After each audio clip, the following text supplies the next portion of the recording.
اعوذ باللہ من الشیطان اللعین الرجیم بسم اللہ الرحمن الرحیم الحمد للہ رب العالمین الرحمن الرحیم الصلاۃ والسلام علی سید الانبیاء والمرسلین المعلن الحق ابی القاسم محمد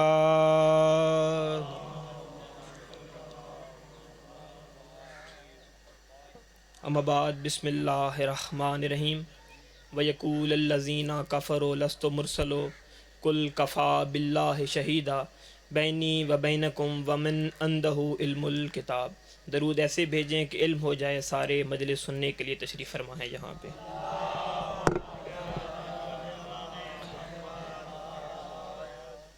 میں نے کوئی آپ کے سامنے لمبی چوڑی گفتگو نہیں کرنی، بالکل اسی طرح جیسے ایک بڑھیا نے اپنا نام حضرت یوسف کے خریداروں میں لکھوایا تھا۔ تھوڑی دیر آپ سے بات کرنی ہے، تھوڑی دیر آپ سے گفتگو کرنی ہے، کیونکہ میرا اس مقام پہ پہلا چانس ہے، اور میں یہ بالکل بھی نہیں کہوں گا کہ میں آپ سے واقف نہیں ہوں، کیونکہ علی والے ازل سے ایک دوسرے کے واقف ہیں، کیونکہ ہمارے درمیان جو رشتہ ہے وہ رشتہ ولایت ہے۔ ہمارے خون کے رشتے کمزور ہو سکتے ہیں لیکن ولایت کے رشتے کمزور نہیں ہو سکتے ہیں۔ پہلا جملہ آپ کے سامنے پیش کرنا چاہتا ہوں، اور پھر اس کے بعد اندازہ لگاؤں گا کہ آپ کے سامنے کتنی دیر گفتگو کرنی ہے اور کیا پڑھنا ہے۔ پہلا جملہ ہے، ایک فقیر سید کا ہے، وہ فرماتے تھے کہ کتا کسی بھی نسل کا ہو وہ فقیر کو بھونکتا ہے، ملا کسی بھی نسل کا ہو وہ علی کو بھونکتا ہے۔ ماشاءاللہ یہ تو سارے اہل ولا اور صاحب عرفان میرے سامنے تشریف فرما ہیں، تو گفتگو کا آغاز کرتے ہیں۔ اجازت ہے گفتگو کا آغاز کیا جائے؟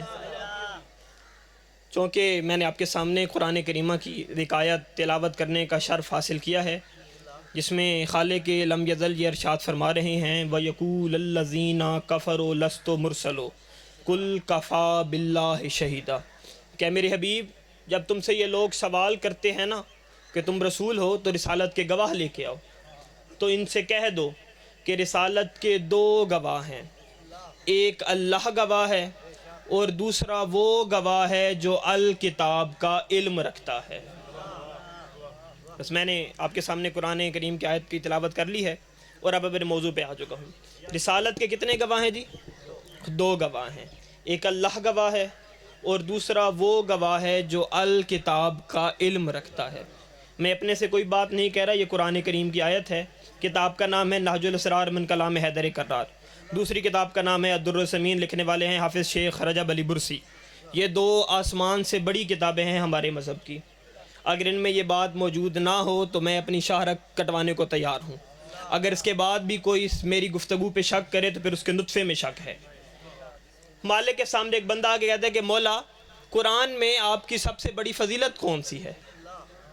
مالک مسکرا کے فرماتے ہیں بندے خدا تو مجھے بتا، تجھے بھی قرآن آتا ہے، تو حافظ قرآن ہے، تجھے کیا لگتا ہے کہ میری قرآن میں سب سے بڑی فضیلت کون سی ہوگی؟ وہ کہتا ہے مالک قرآن شروع ہوتا ہے بسم اللہ الرحمن الرحیم سے، نقطہ بائے بسم اللہ آپ ہیں، کیا آپ کی سب سے بڑی فضیلت یہ ہے؟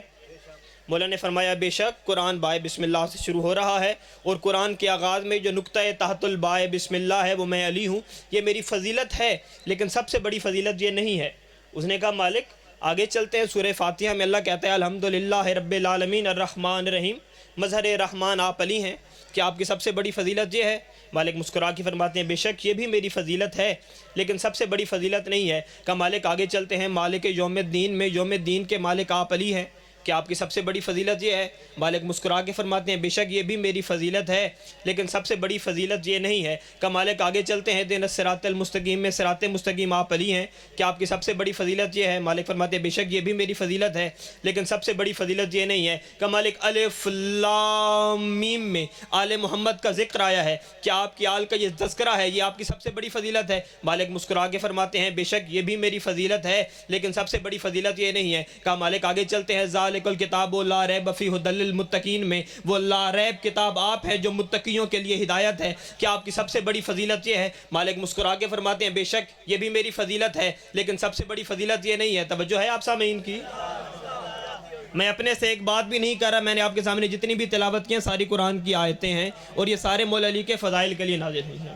حافظ رجب علی برسی نے ایک کتاب لکھی جس کے اندر انہوں نے 500 قرآن کی آیات لکھی ہیں، اور انہوں نے کہا ہے کہ اللہ نے یہ 500 قرآن کی آیات صرف علی کے فضائل کے لیے بھیجی ہیں۔ میں نے تو آپ کے سامنے ابھی تک 5-6 پڑھی ہیں۔ تو آگے سے ہاتھ باندھ کے کھڑا ہو گیا، مالک پھر آپ ہی بتا دیں کہ آپ کی سب سے بڑی فضیلت قرآن میں ہے کون سی؟ مالک نے کہا ایسے نہیں چلے گا، آگے سفر کرتے ہیں۔ مالک مسکرا کے فرماتے آیت الکرسی تو میں آتی ہے، آیت الکرسی میں اللہ کہتے ہیں وَلَا يَؤُودُهُ حِفْظُهُمَا وَهُوَ الْعَلِيُّ الْعَظِيمُ، میں علی العظیم میں ہوں، یہ بھی میری فضیلت ہے، لیکن سب سے بڑی یہ فضیلت نہیں ہے۔ کہ مالک کو فرماتے ہیں کہ تم نے آیت مباہلہ پڑھی ہوئی ہے، آیت مباہلہ میں اللہ کہتا ہے انفسنا وانفسکم، میں نفس محمد میں بن کے گیا ہوں، یہ بھی میری فضیلت ہے، لیکن سب سے بڑی یہ فضیلت یہ نہیں ہے۔ کہ سورہ نبا میں اللہ کہتا ہے اما یتاسلون عن نباء العظیم، میں نباء عظیم میں علی ہوں، یہ بھی میری فضیلت ہے، لیکن سب سے بڑی یہ فضیلت نہیں ہے۔ کہ اللہ سورہ رحمان میں کہتا ہے وَمَا يَبْقَى وَجْهِكَ رَبِّكَ ذُو الْجَلَالِ وَالْإِكْرَامِ، کہ دنیا ختم ہو جائے گی سوائے اللہ کے چہرے کے، اللہ کا چہرہ میں علی ہوں، یہ بھی میری فضیلت ہے، لیکن سب سے بڑی یہ فضیلت نہیں ہے۔ وہ ہاتھ باندھ کے کھڑا ہو گیا کہ مالک پھر آپ کی سب سے بڑی فضیلت ہے کون سی؟ مالک فرماتے ہیں ایسے نہیں، آگے چلتے ہیں۔ اذا الشمس کورت، ایک دن آئے گا جب سورج بے نور ہو جائے گا، جب سورج کی روشنی ختم ہو جائے گی، اس میں میرے اختیارات ہیں، یہ بھی میری فضیلت ہے، لیکن سب سے بڑی فضیلت یہ نہیں ہے۔ سورہ رحمان میں اللہ کہتا ہے کن فیکون، کہ اللہ جس چیز کو خلق کرنے کا ارادہ کرتا ہے تو کہتا ہے کن فیکون، اللہ نہیں کہتا وہ کن فیکون، میں علی کہتا ہوں، یہ بھی میری فضیلت ہے، لیکن سب سے بڑی یہ فضیلت نہیں ہے۔ اس نے کہا مالک آپ بس کریں، آپ بتائیں آپ کی سب سے بڑی فضیلت ہے کون سی؟ مالک مسکرا کے فرماتے ہیں وَيَقُولُ الَّذِينَ كَفَرُوا لَسْتُ مُرْسَلُ قُلْ كَفَى بِاللَّهِ شَهِيدًا بَيْنِي وَبَيْنَكُمْ مَنْ عِنْدَهُ عِلْمُ الْكِتَابِ۔ کہا اللہ قرآن میں کہہ رہا ہے کہ رسالت کے دو گواہ ہیں، ایک اللہ گواہ ہے، دوسرا وہ گواہ ہے جو الکتاب کا علم رکھتا ہے۔ اب جو بندے میری بات کا گواہی دیں گے، جو بزرگ بیٹھے ہیں وہ میری بات کی تائید کریں گے کہ جوڈیشری کے رولز ہیں، محکمہ عدلیہ کے یہ رولز ہیں، اصول ہیں ہماری طرف کہ اگر کوئی بھی گواہی دینے کے لیے آئیں تو دو برابر گواہ ہونے چاہیے، دو عادل گواہ ہونے چاہیے۔ کہا بندہ خدا یہ میری فضیلت کم نہیں، وہ اللہ جو لا شریک ہے، وہ لا شریک ہوتے ہوئے بھی مجھے اس آیت میں اپنے ساتھ برابر گن رہا ہے،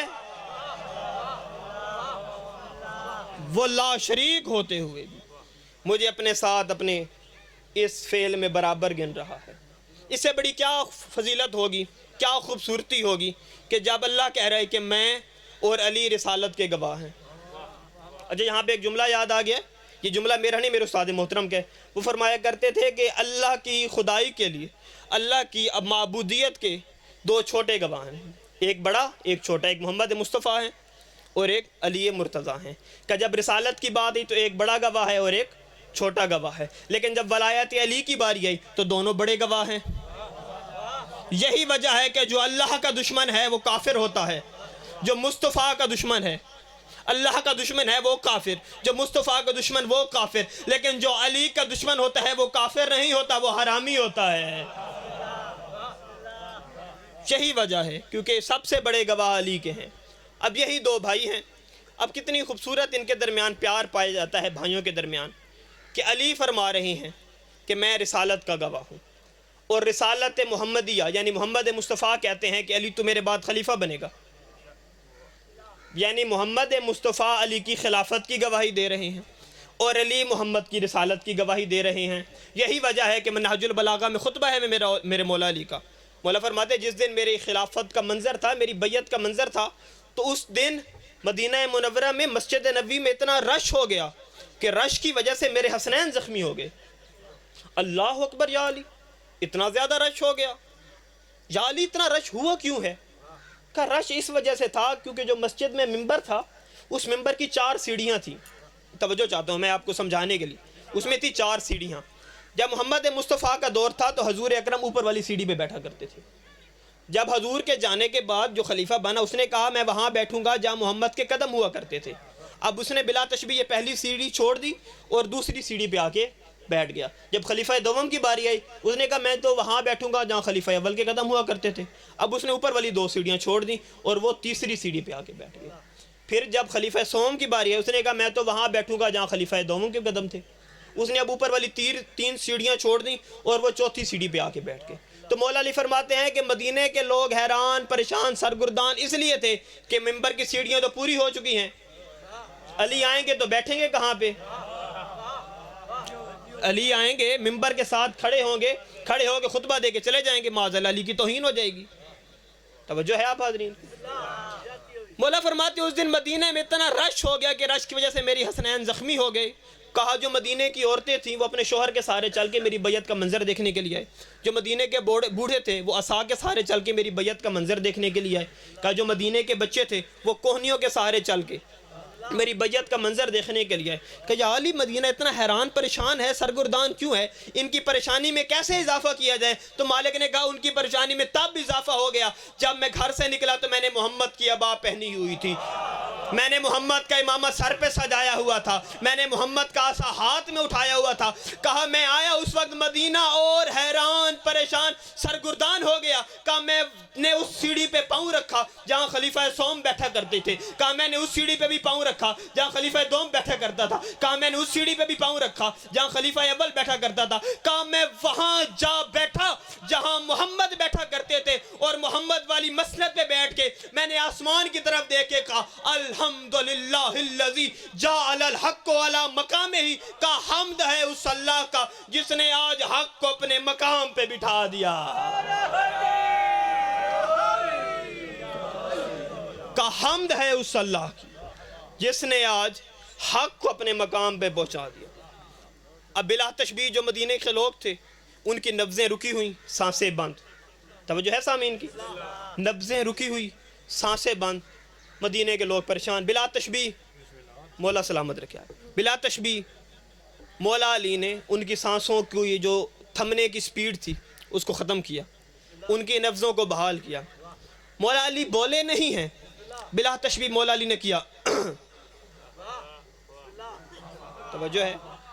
مولا علی کی اس آواز نے ان کی نبضوں کو رواں کیا، ان کی سانسوں کو بحال کیا۔ جیسے ہی ان کی سانسیں بحال ہوئیں، ایک شمر نما لعین، ایک حرامی مولا کے سامنے کھڑا ہو گیا، کہا یا علی یہاں وہ نہیں بیٹھا، یہاں وہ نہیں بیٹھا، یہاں وہ نہیں بیٹھا، جہاں محمد بیٹھا کرتے تھے آپ جو محمد والی جگہ پہ جا کے بیٹھ گئے۔ توجہ ہے جی؟ کہا یہاں وہ نہیں بیٹھا، وہ نہیں بیٹھا، وہ نہیں بیٹھا، آپ وہاں جا بیٹھے ہیں جہاں محمد بیٹھا کرتے تھے۔ اب علی کے چہرے پہ جلال آ گیا۔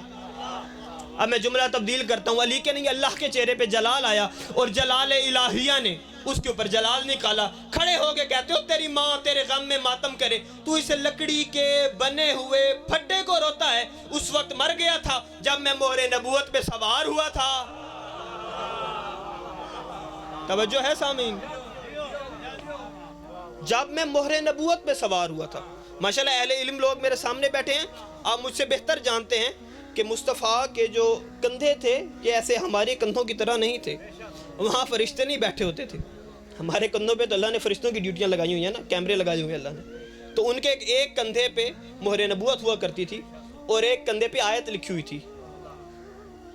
آیت قرآن کریم ہے قل جعل الحق وزهق الباطل ان الباطل کان زہوقا، کہ بے شک حق آ گیا اور باطل مٹ گیا، اور بے شک باطل مٹنے والا ہے۔ اب ایک کندھے پہ قرآن کی آیت، ایک پہ مہر نبوت، دونوں بھائی کھڑے ہیں مسجد میں، مسجد الحرام کے اندر، بت ہیں اونچی جگہ پہ رکھے ہوئے۔ تو محمد مصطفیٰ نے علی کو کہا یا علی ایسے کرتے ہیں، اب دو ممکنات ہیں، دو پوسیبلٹیز ہیں، دو ممکنات ہیں، یا تو آپ ایسے کریں میں آپ کے کندھوں پہ سوار ہو جاؤں اور ان بتوں کو توڑ دوں، یا تو ایسے ہے کہ آپ میرے کندھوں پہ سوار ہو جائیں تو ان بتوں کو توڑ دیں۔ اب اچھا یہاں پہ ایک علمی بحث بھی ہے، اگر آپ کی اجازت ہو تو میں آپ کو سمجھا دوں کہ علی محمد کے کندھوں پہ کیوں سوار ہوئے ہیں، کیونکہ لوگ اعتراض بھی بعض اوقات کر دیتے ہیں کہ یہ انہوں نے اپنے سے بنائی ہوئی ہے۔ اگر علی کے کندھوں پہ مصطفیٰ سوار ہوتے، اچھا آپ مجھے بتائیں علی بڑے ہیں کہ محمد مصطفیٰ؟ محمد مصطفیٰ بڑے ہیں نا۔ اگر محمد مصطفیٰ علی کے کندھوں پہ سوار ہوتے تو پھر لوگ یہ کہتے ثم ماذل نصیری بالخصوص، وہ یہ کہتے کہ علی تو محمد سے بھی بڑے ہیں، انہوں نے تو محمد کا بار بھی اٹھا لیا، یعنی بار رسالت اور بار نبوت دونوں علی نے اٹھا لیے، تو نصیریوں کو تو ایک اور بہانہ مل جاتا علی کو بڑھانے کا۔ ایسے ہی ہے نا جی۔ اب اس بات کو ختم کرنے کے لیے مصطفیٰ نے کہا کہ ایسے کرتے ہیں یا تو آپ سوار ہو جائیں میرے اوپر یا تو میں آپ کے اوپر سوار ہو جاؤں۔ اب میں خطابت کے جملے میں اس بات کو تبدیل کرنے لگا ہوں، توجہ چاہتا ہوں میں کہ جیسے ہی محمد مصطفیٰ نے کہا یا تو آپ میرے اوپر سوار ہو جائیں، توجہ میری جانب رکھیں عزیزان گرامی، میں بہت محنت کر کے آپ کے سامنے آیا کھڑا ہوں، میں نے بہت زیادہ آپ کے سامنے ایک اچھی گفتگو کرنے کی کوشش کی ہے کہ یا تو آپ میرے اوپر سوار ہو جائیں. بلا تشبیہ علی نے کہا یا محمد آپ مجھ سے بڑے ہیں, ایسے کرے آپ میرے اوپر سوار ہو جائیں. بلا تشبیہ علی نے اپنے کاندھے کو جھکایا. جیسے ہی علی نے اپنے کندھے کو جھکایا اور مصطفیٰ نے اپنے پاؤں کو اٹھایا, فنزلت جبرائیل علی الارض مکہ, کہ مکہ کی دھرتی پہ جبرائیل آیا اور مالک کے پاؤں چوم کے کہتے کہ مالک کو سونیا زلفاں والا اللہ کہہ رہا ہے, کیسے سوار ہوگا؟ چہرہ میرا ہے, ہاتھ میرے ہیں, جسم میرا ہے, کیسے سوار ہوگا؟ تو جبرائیل اللہ کیا کہہ رہے, پھر کیا کریں؟ آپ جھکیں اور علی کو سوار ہونے دیں. توجہ, آپ محمد مصطفیٰ نے بلا تشبیہ اپنے کندھوں کو جھکایا. توجہ چاہتا ہوں, جیسے ہی کندھوں کو جھکایا علی نے اپنے پاؤں کو اٹھایا. اب میں نے ایک ٹوٹی پھوٹی روایت میں کہیں نہیں پڑھا, آپ نے پڑھا تو مجھے بتا دیں کہ کہیں پہ لکھا ہوا کہ علی نے اپنی پاؤں سے نالین نکالی ہو. نالین سمیت علی سوار ہو گئے. اب سوار کہاں پہ ہوئے ہیں؟ ایک جانب ہے مہر نبوت اور ایک جانب ہے قرآن کی آیت. توجہ چاہتا ہوں میں. اب یہ جو لوگ کہتے ہیں علی ہم جیسا ہے, ہم جیسے, ہم جیسے, ہم جیسے, وہ تم میں اور علی میں حق اور باطل جتنا فرق ہے, تم اور علی میں زمین اور آسمان جتنا فرق ہے, روشنی اور اندھیرے جتنا فرق ہے. اور تم قرآن کو چومتے ہو, علی قرآن پہ چلتا ہے. یہی وجہ ہے ایک مرتبہ مسجد میں حسنین کریمین مسجد میں آ گئے اور بلا تشبیہ مولا حسین چھوٹے تھے اس وقت, ان کے لیے لفظ چھوٹا استعمال نہیں کرنا چاہیے لیکن آپ کو سمجھانے کے لیے کہہ رہا ہوں میں کہ مولا حسین کا سن بہت چھوٹا تھا, عمر کم تھی, تو مولا نے کوئی چیز اٹھانی تھی اور وہ چیز اونچی پڑی تھی. انہوں نے کیا کیا؟ بلا تشبیہ ایک قرآن کو اٹھایا, نیچے رکھ, اس کے اوپر سوار ہو گئے. توجہ چاہتا ہوں میں آپ کی, یہ بڑا مشہور سا واقعہ ہے, آپ نے سنا ہوا ہوگا. تو پھر بھی مولا حسین کا ہاتھ نہیں پہنچا, تو پھر کیا کیا مولا حسین؟ ایک اور قرآن اٹھایا, نیچے رکھا اور اس کے اوپر سوار ہو گئے. اب ایک بندہ بھاگتے بھاگتے محمد مصطفیٰ کے پاس چلا گیا کہ حضور دیکھیں حسین قرآن کی توہین کر رہے ہیں, حسین تو قرآن کے اوپر سوار ہو گئے ہیں. مالک نے کہا شرم کرو, قرآن کے اوپر قرآن آ جائے کوئی حرج نہیں ہے. ایک قرآن ناطق ہے, ایک قرآن صامت ہے. تو یہاں پہ بھی جو محمد مصطفیٰ کے کندھوں پہ علی سوار ہوئے ہیں, تو یہ دوسری علمی مباحثہ ہے کہ قرآن کے اوپر قرآن آ جائے تو کوئی حرج بھی نہیں ہے. اور آپ لوگ جب انشاءاللہ ہم روز معاشر امام زمانہ کے سامنے پیش ہوں گے, آپ میری بات یاد رکھیے گا کہ قرآن جب جسم بن کے آئے گا, یعنی انسانی صورت میں آئے گا, تو مولا علی کی صورت بن کے آئے گا.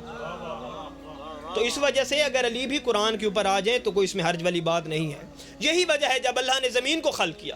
توجہ چاہتا ہوں میں, تو کتابوں میں, اہل سنت کی کتابوں میں لکھا ہوا ہے کہ زمین ہل رہی تھی, ایسے حرکت میں تھی. زمین کے اندر جو تھی وہ زلزلہ تھا, ٹھیک ہے, زمین کانپ رہی تھی. اہل سنت کتابوں میں لکھا ہوا ہے کہ جب زمین کانپ رہی تھی تو اللہ نے کہا اس کے اندر پہاڑوں کی میخیں لگائی جائیں. توجہ ہے سامعین کی.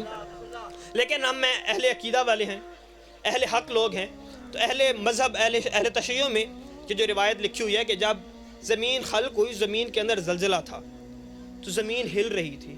تو جبرائیل چلا گیا خدا کے پاس, تو مالک کو دیکھ کے کہتا ہے کہ مالک ہم تو بڑے پریشان ہیں, جو زمین ہے اس کے اندر زلزلہ ہے, یہ تو ہل رہی ہے, یہ تو ایک جگہ ساکت نہیں ہو رہی, یہ تو رک نہیں رہی. تو اب کیا کیا جائے, کیا سولوشن نکالا جائے کہ زمین اپنی جگہ پہ رک جائے؟ تو مالک نے کہا کہ پریشان کیوں رہے جبرائیل, اگر زمین رک نہیں رہی, ابھی زلزلے میں ہے, تو جاؤ اپنی ملکوتی انگلی کے ساتھ اس کے مرکز میں لکھو یا علی.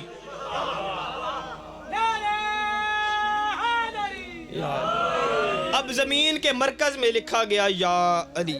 توجہ چاہتا ہوں بہت میں گہری بات کرنے لگا ہوں, اگر معذرت کے ساتھ کوئی بندے کو سمجھ نہیں آئے تو مجھے دوبارہ بتائیں, میں ایک اور علمی نقطے کے ساتھ یہ بات سمجھا سکتا ہوں کہ مرکز میں لکھا گیا ہے یا علی.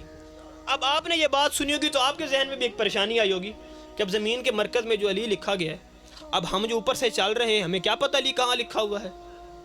سوال آتا ہے نا جی, ہم تو قرآن نہیں ہے, قرآن تو وہ ہے, ہم تو اس کے اوپر نہیں چل سکتے, ہم تو کافر ہو جائیں گے اگر قرآن کی توہین کریں گے. تو اب علی کا نام مرکز میں لکھا ہوا ہے, اب ہمیں کیا پتہ کہاں لکھا ہوا ہے. تو یہ اس وقت جبریل کے لیے بھی مسئلہ پیش آیا.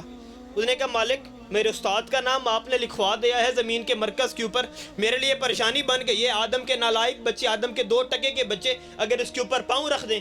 کہا جبرائیل میں خدا ہوں تو نہیں ہے، میں تم سے بہتر تدبیر کرنے والا ہوں۔ اللہ قرآن میں کہتے ہیں کہ میں تم سے بہتر تدبیر کرنے والا ہوں، میں اس کے اوپر کسی کا پاؤں نہیں آنے دوں گا، کہ جو مرکز میں تم نے جہاں پہ لکھا ہے نا یا علی، اس کے اوپر جا کے کعبہ بنا دو۔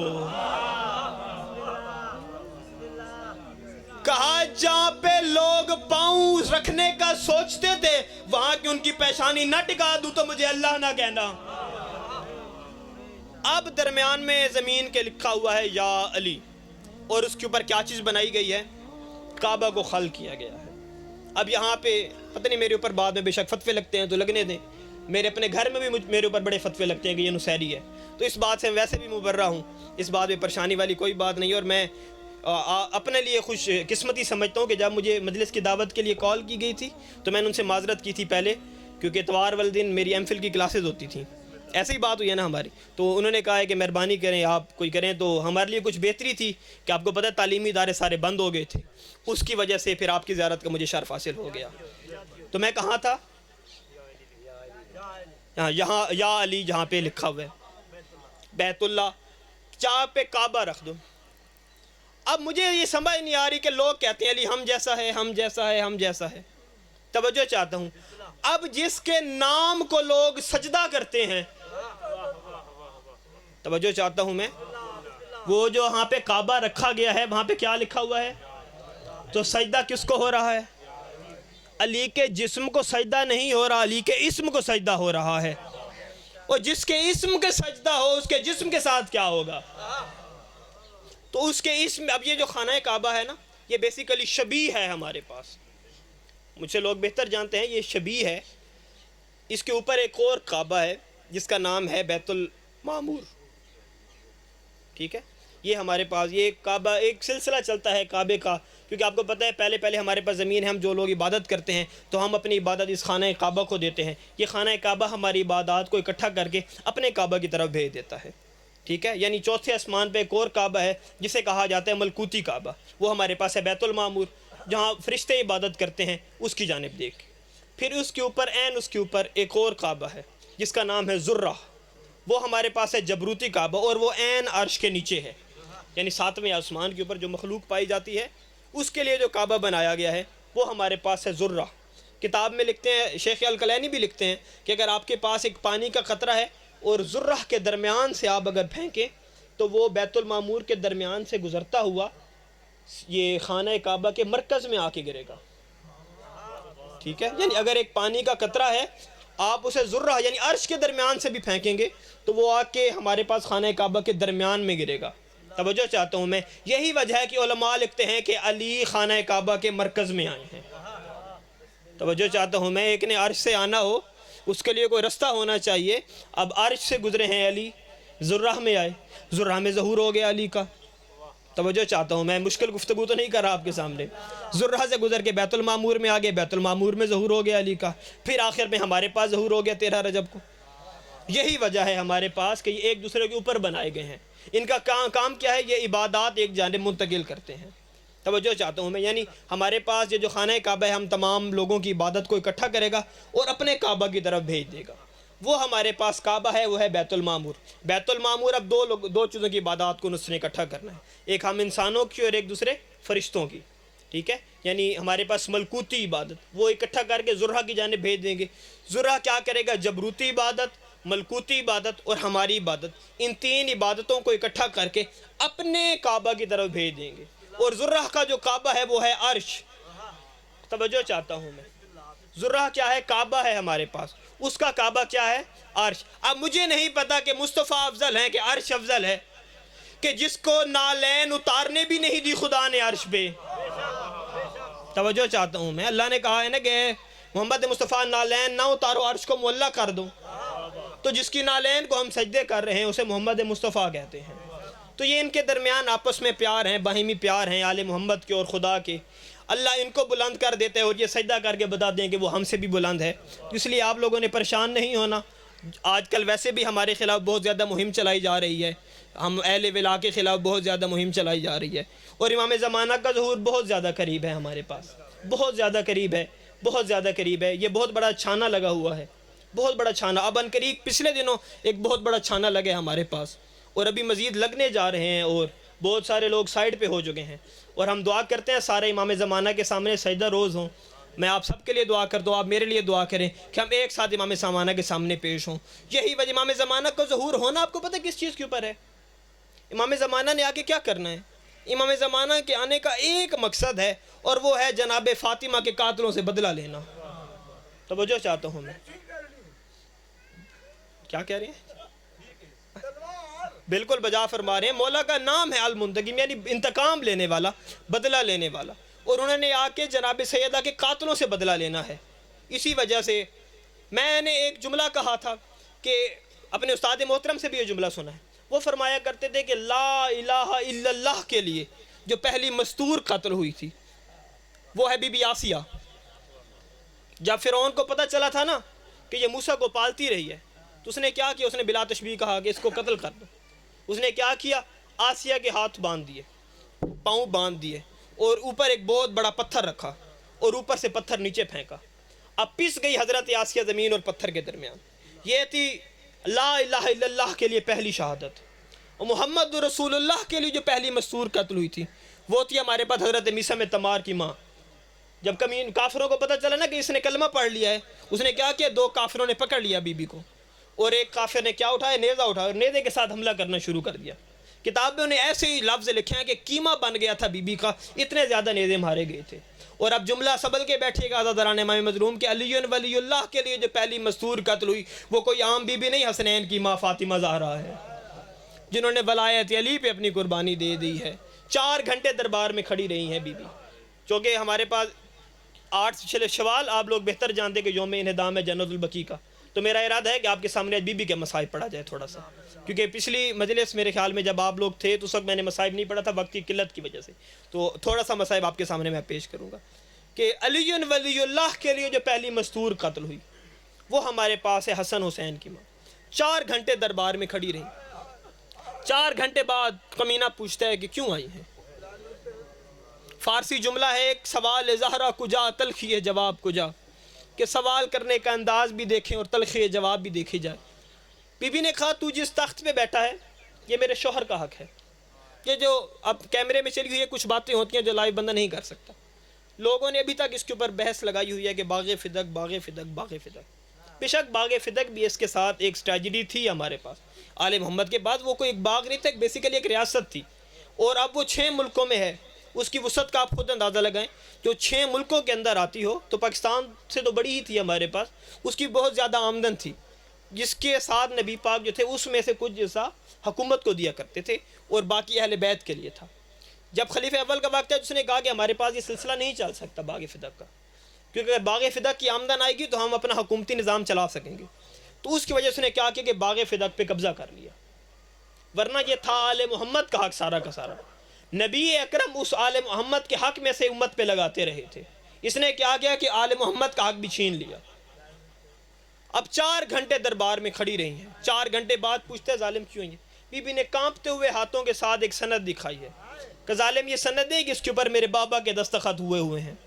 اس نے بلا تشبیہ سند کو جھٹلا دیا، بی بی کو خالی واپس بھیج دیا۔ اب کتابوں میں لکھا ہوا ہے، مصائب کی مقتل کی کتابوں میں لکھا ہوا ہے کہ بی بی کچھ زیادہ فاصلہ طے کر کے نہیں گئی تھی۔ جو لوگ حاجی بیٹھے ہیں، جو زائرین ہیں بیت اللہ کے، وہ میری بات کی تائید کریں گے کہ بی بی کا جو گھر تھا اس کا دروازہ مسجد میں کھلتا تھا۔ توجہ چاہتا ہوں میں سامعین کی، اس کا دروازہ مسجد میں کھلتا تھا۔ علماء لکھتے ہیں کہ بی بی نے 7 سے 17 قدم بی بی نے فاصلہ طے کیا ہے، اور جب گئی ہیں تو پیدل چل کے گئی ہیں، جب واپس آئی ہیں تو 70 بار اٹھی بھی ہیں اور بیٹھی بھی ہیں، پھر اٹھی ہیں پھر بیٹھی ہیں۔ جب گھر آئی ہیں تو اپنی مسند پہ جا کے بیٹھی ہیں تو بی بی زینب رو کے کہتی ہیں کہ یہ بی بی تیرے بیٹھنے کی جگہ نہیں ہے، یہ میری اماں کی جگہ ہے۔ بی بی رو کے کہتی ہیں زینب پہچان میں تیری ماں سیدہ زہرا ہوں۔ اس وقت بی بی رو کے کہتی ہیں کہ 4 گھنٹوں میں اماں بال سفید ہو گئے ہیں۔ اس اس وقت ضرور آنا جب شرابی کا دربار ہوگا۔ بی بی رو کے کہتی ہے میرے بال اس وجہ سے سفید نہیں ہوئے کہ مجھے حق نہیں ملا۔ کہا پھر بال کیوں سفید ہوئے ہیں؟ کہا میں نے دربار میں 2 منظر دیکھے ہیں جس کی وجہ سے میرے بال سفید ہو گئے۔ کہا کون سے منظر ہیں؟ کہا پہلا منظر یہ ہے کہ میں نے حسین کے گلے پہ چھری چلتی ہوئی دیکھی ہے، دوسری تیرے سر سے چادر کو اترتے ہوئے دیکھا ہے۔ یہ 2 منظر میں نے دیکھے ہیں جس کی وجہ سے میرے بال سفید ہو گئے ہیں۔ اب کچھ دن بعد علماء نے تعداد لکھی ہے 40 سے لے کے 7,000 تعداد لکھی ہے کہ کچھ لوگ کہتے ہیں کہ 40 لوگ، کچھ لکڑیاں، کچھ آگ جلانے کا سامان، کچھ علماء نے 7,000 تک تعداد لکھی ہے۔ کیونکہ میں ایک علمی یہاں پہ بات ہے، آپ لوگ بھی سمجھے گا، علی کتنے بڑے بہادر تھے۔ علی کے لیے 40 لوگوں کو مارنا کوئی مشکل کام نہیں ہے۔ انہیں بھی پتہ تھا کہ علی بہادر ہیں اور ہم علی کے گھر پہ حملہ کر رہے ہیں۔ 7,000 کا لشکر، لکڑیاں، کچھ آگ جلانے کا سامان لے کے وہ اس جگہ پہ گئے جہاں محمد استقبال میں احترام میں کھڑے رہتے تھے۔ کتاب میں لکھا ہوئے ایک مرتبہ حضور اکرم گئے گھر، مسجد سے نماز پڑھ کے، ظہر پڑھ کے، جیسے ہی گھر کے دروازے پہ کھڑے ہو گئے وہاں پہ جا کے، اب مشیت الہی کی طرف سے بی بی سیدہ کو آنکھ لگ گئی، انہیں نیند آ گئی۔ اب وہ انتظار میں کھڑے رہے کہ فاطمہ مجھے اجازت دے گی تو میں اندر داخل ہو جاؤں، اور جس کا احترام حضور اکرم اتنا کیا کرتے تھے، انہوں نے اس دروازے کو آگ لگا دی۔ انہوں نے آگ لگائی، اندر سے بی بی کھڑی رہیں، انہوں نے دروازے پہ ٹانگ ماری، جلتا ہوا دروازہ جناب سیدہ پہ گرا۔ بی بی کی آواز آئی، یا علی میری پسلیاں ٹوٹ گئی ہیں، یا علی میرا محسن شہید ہو گیا ہے۔ بس بی بی کو غش آ گیا، ان کمینوں نے علی کے گلے میں رسی ڈالی اور رسی لے کے جیسے ہی گئے، بی بی کو ہوش آیا۔ کہا فضا علی کہاں ہے؟ علی کہاں ہے؟ کہا بی بی علی کے گلے میں رسی ڈال کے وہ لے گئے ہیں۔ بی بی بلا تشبیہ بہت مشکل سے کھڑی ہوئی۔ کہا فضا جاؤ محمد کا عصا لے کے آؤ، محمد کا امامہ لے کے آؤ، محمد کی قبا لے کے آؤ۔ بی بی بہو بہو محمد بن کے محمد کی قبر پہ جا کے بد دعا کے لیے ہاتھ اٹھانے لگی کہ فوراً علی آ گئے۔ کہا بی بی ان کے لیے بد دعا نہ کرنا، اور ان کے لیے بد دعا نہ کرنا۔ وَسَيَعْلَمُ الَّذِينَ